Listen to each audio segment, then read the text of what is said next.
This is the MrsVolfie from our half-acre homestead, and today I'm going to make a cheesecake because Papa's been bugging me for one.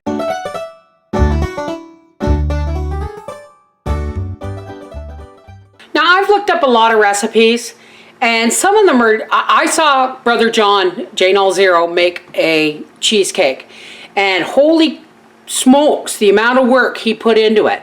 So I've never made one before, so I'm keeping it really simple. And I'm following the recipe on the package of the cream cheese. And what you're going to need is one 9 or 10 inch springform pan, 3 eggs, these are mine, of course, 3/4 of a cup of sugar, 1 1/4 cups of graham cracker crumbs, 1/4 cup of melted butter, and 3 bricks of softened cream cheese. Seems pretty simple, right? Preheat your oven to 325 degrees and let's hope I don't screw this up. Okay, first things first, I'm just going to drop my room temperature softened 3 bricks of cream cheese into the cowgirl, and I'm going to mix our graham cracker crust.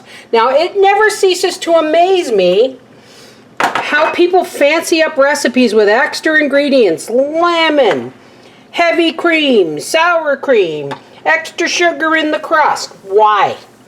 This is a classic recipe. The best plan when you're working with something you've never worked with before is keep it simple. So I picked the simplest recipe. I actually printed one off of the Kraft website, which makes Philadelphia cream cheese.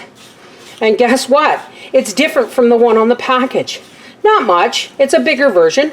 But I mean, still, I'm keeping it simple. Okay.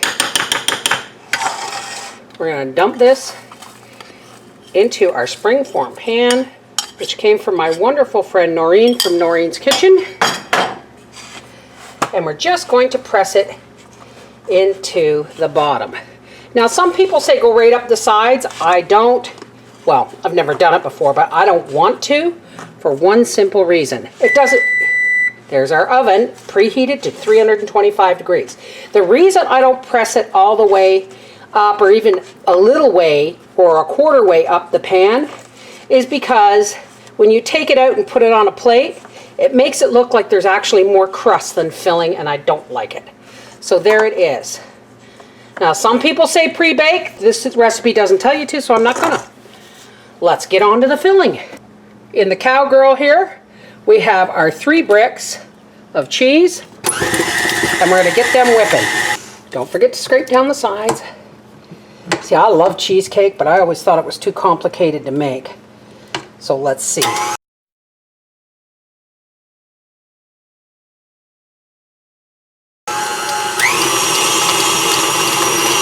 Now we're going to put our eggs in one at a time while it's whipping so that they incorporate nicely. In goes the 3/4 of a cup of sugar.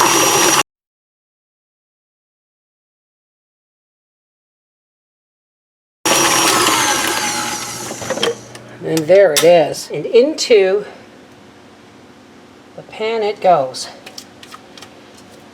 I'm just following the instructions, folks. So don't freak out if it says, no, you didn't butter the pan or anything like that. I'm following the instructions. If this doesn't turn out to be an acceptable, lovely cheesecake, then I'll try another version. I'm going to put this into a 325 degree oven for 55 minutes, and we'll see you when it comes out. Okay, our timer has gone off. Let's see.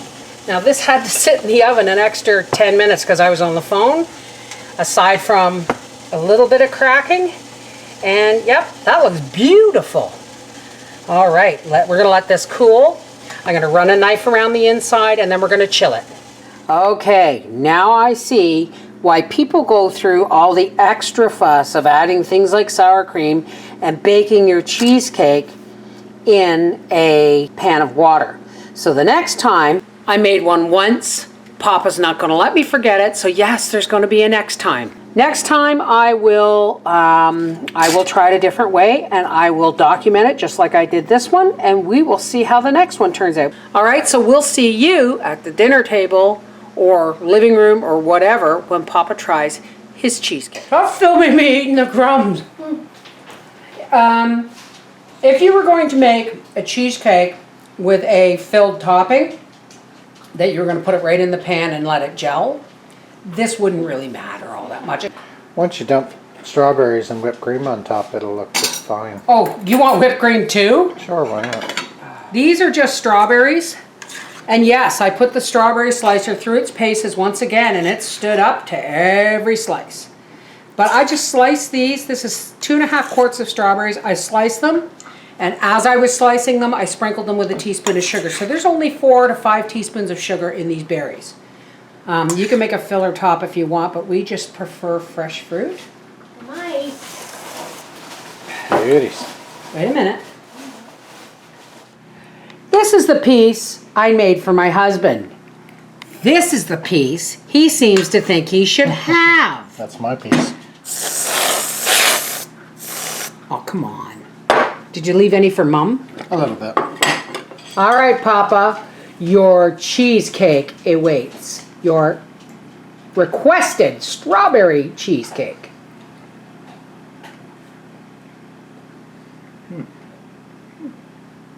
Awesome. But it wasn't a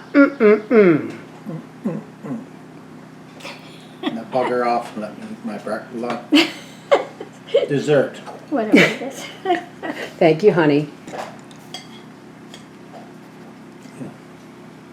What's with the frown? Because you were taking my picture and I was putting it in my mouth. My God. Thanks, Mom. Very good. This is the MrsVolfie from our half-acre homestead saying, it may have cracked, but the classic cheesecake recipe with strawberries and whipped cream got a 2 thumbs up in this house, and that's good enough for me. Mwah! Take care. God bless.